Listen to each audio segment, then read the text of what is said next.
అయితే ఇప్పుడు 10 సంవత్సరాల కాలం తర్వాత దాదాపు తెలంగాణ వచ్చి 10 సంవత్సరాల తర్వాత మొట్టమొదటిసారి మీ మొట్టమొదటి సినిమా రిలీజ్ అవుతుంది. అవును. అంటే మీకు 10 సంవత్సరాల సమయం పట్టిందా ఒక సినిమా రిలీజ్ కావడానికి? అంత అంటే ఈ కాంటెస్ట్ డెవలప్ కావడం కానీ ఇంత మీరు నేర్చుకోవడానికి 10 సంవత్సరాల సమయం పట్టిందంటారా? అంటే అదే నేనేమంటా అంటే ఇది లాంగ్ ప్రాసెస్ అన్న. సినిమా అంటే ఇప్పుడు కొందరికి ఒక రోజులనే అవుతుంది, మనకున్న అంటే ఎవరి టాలెంట్ మనకన్నా. ఓకే. కొందరికి ఒక రోజులనే అవుతుంది, కొందరికి 10 ఏళ్ళు పట్టచ్చు, కొందరికి కాకపోవచ్చు. 10 ఏళ్ళు పట్టిందంటే 10 ఏళ్ళు పట్టిందన్న.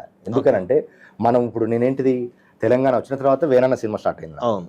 వేనన్న సినిమాకి నాకు 4 ఏళ్ళు నేను ఏడీగా పనిచేసింది. అవును. ఆయన స్ట్రగుల్ చేయడం, దాంతోపాటు ఆయనతో మీరు స్ట్రగుల్ చేయడం, మీరు స్ట్రగుల్ చేయడం అట్లా.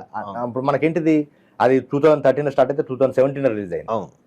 ఇమీడియట్ గా మళ్ళీ 2017 మళ్ళీ అన్న సినిమా స్టార్ట్ కావడానికి మళ్ళీ ఒక 1 ఇయర్ పట్టింది. విరాటపురం కూడా పనిచేస్తారు. విరాటపురం కూడా పనిచేస్తారు. 1 ఇయర్ పట్టింది. విరాటపురం మళ్ళీ అది 3 ఏళ్ళు. అవును. అది మళ్ళీ కరోనాతో ఇంకా డిలే అవ్వడం. అవును. అట్లా ఈ గ్యాప్ లో ఆవిటికి పని చేసుకుంటూ మళ్ళీ హరికృష్ణ మళ్ళీ బయట పనులు. అవును. ఇప్పుడు ఈ నీది నాది విరాటపురం మధ్యలో కదా మన కాలేజ్. అట్లా పట్టిందనంటే పట్టిందన్న. మళ్ళీ ఇది ఇప్పుడు కోవిడ్ తర్వాత నేను ప్రయత్నాలు స్టార్ట్ చేసిన. మనకి ఏంటిదంటే కొన్ని అంటే మనం అనుకుంటాం మనకు అద్భుతమైన టాలెంట్ ఉన్నది, మనకు అదే వింటే అద్భుతంగా ఒప్పుకుంటారు, కానీ ఇది డబ్బుతో కూడుకున్న వ్యవహారం కదా. కొంచెం అంటే చాలా మంది ఏంటంటే ఇక భ్రమల్లో బతికిపోతారు. ఆ భ్రమలు లేకుండా చాలా ప్రాక్టికల్ గా అవకాశాలు వచ్చినప్పుడు అందిపుచ్చుకుంటూ ఒక మెట్టు దాటుకుంటూ వచ్చారన్న.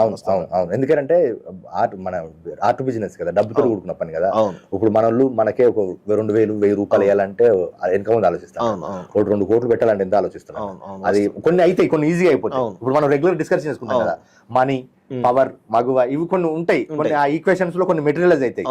మెటీరియలైజ్ అవ్వడం వేరు, అది బయటకు వచ్చి సక్సెస్ అవ్వడం వేరు. అట్లా సినిమా షరతులు వర్తిస్తాయి. జనరల్ గా మనం ఏ ప్రోడక్ట్ అయినా కానీ కొన్ని అడ్వర్టైజ్ చూసినప్పుడు చిన్న స్టార్ మార్క్ బట్టి షరతులు వర్తిస్తాయి చిన్నగా రాస్తారు. అది తెలియకుండా చాలా మంది మోసపోతుంటారు. మీరు డైరెక్ట్ షరతులు వర్తిస్తాయని చెప్తా ఉన్నారు. అంటే ఎందుకు ఆ టైటిల్ పెట్టడానికి రీజన్ ఏంటి? మీరే చెప్పారు కదన్న. ఇప్పుడు మనకేంటిది మనకు ప్రతి అంటే మన జీవితానికి ఉంటాయి అన్న షరతులు.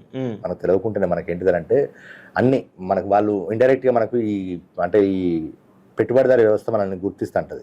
నీకు ఆశ కల్పిస్తుంటది, ఆశ వెనుక బందీలను కూడా కల్పిస్తుంటది.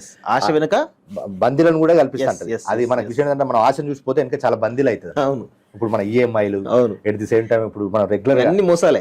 ఇవన్నీ మోసాలని కాదు కదా, బెటర్ లైఫ్ ఇస్తానంటాడు. ఆ బెటర్ లైఫ్ తో పాటు ఇవన్నీ ఉంటాయి. మెంటల్ మనకు అంటే మనం మంచిగా బతకాలని ఒక ఇంటెన్షన్, అది మనకు కష్టమైనా కానీ మనం లీడ్ చేస్తామని ఒకటి.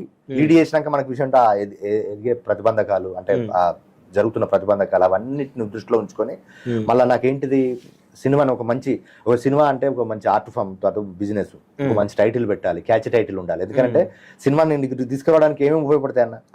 ఇప్పుడు మనకు పెద్ద హీరోల సినిమాల పక్కన పెడితే ఒక బడ్జెట్ సినిమాలకి ఏముంటాయి, ఒక మంచి టైటిల్ చూస్తారు, టైటిల్ బాగున్నది. ఇప్పుడు మనకు ఎక్కడ చెప్పిన ఇప్పుడు మీరు అన్నారు కదా టైటిల్ నచ్చింది, అట్లా కొన్ని టైటిల్ తో పాటు కొన్ని వేరే పెట్టుకొని ఈ మధ్యతరగతి మనుషులు వాళ్ళు ఆశల కోసం ఎట్లా అంటే ఎటువంటి ఆలోచనలు కలిగి ఉన్నారు, దానికోసం ఎటువంటి ఆచరణ కలిగి ఉన్నారు, దానిలో మంచి చెడ్డలు ఏంటి అనేది డిస్కషన్ చేశారన్న.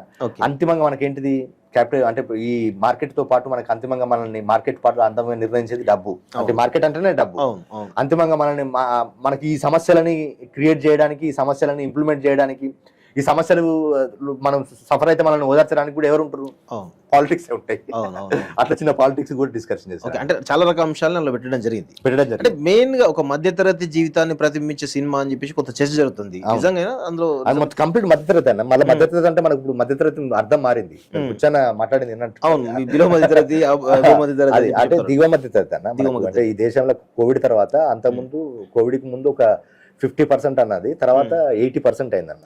అంటే చాలా చాలా చేంజెస్ వచ్చినాయి. అవి నేను చెప్పడం కాదు, సర్వేలు చెప్పినాయి, మెయిన్ స్ట్రీమ్ పత్రికలు చెప్పినాయి అవి. అట్లా అందుకని వాళ్ళని కథ తీసుకొని మళ్ళీ ఎందుకనంటే ఇట్లా చెప్పడానికి గల కారణం ఏంటిదంటే అన్న, ఇప్పుడు మనం మధ్యతరగతి మనుషులమే. ఇప్పుడు మీరు ఒక ఆర్గనైజేషన్ పెట్టారు, మనం దాన్ని మెయింటైన్ చేయడం అంటే గొప్ప విషయం మధ్యతరగతి స్థాయిలో. కానీ మనం తెలియకుండా మనం రోజుకి ఒక ఫైట్ చేస్తా ఉంటాం.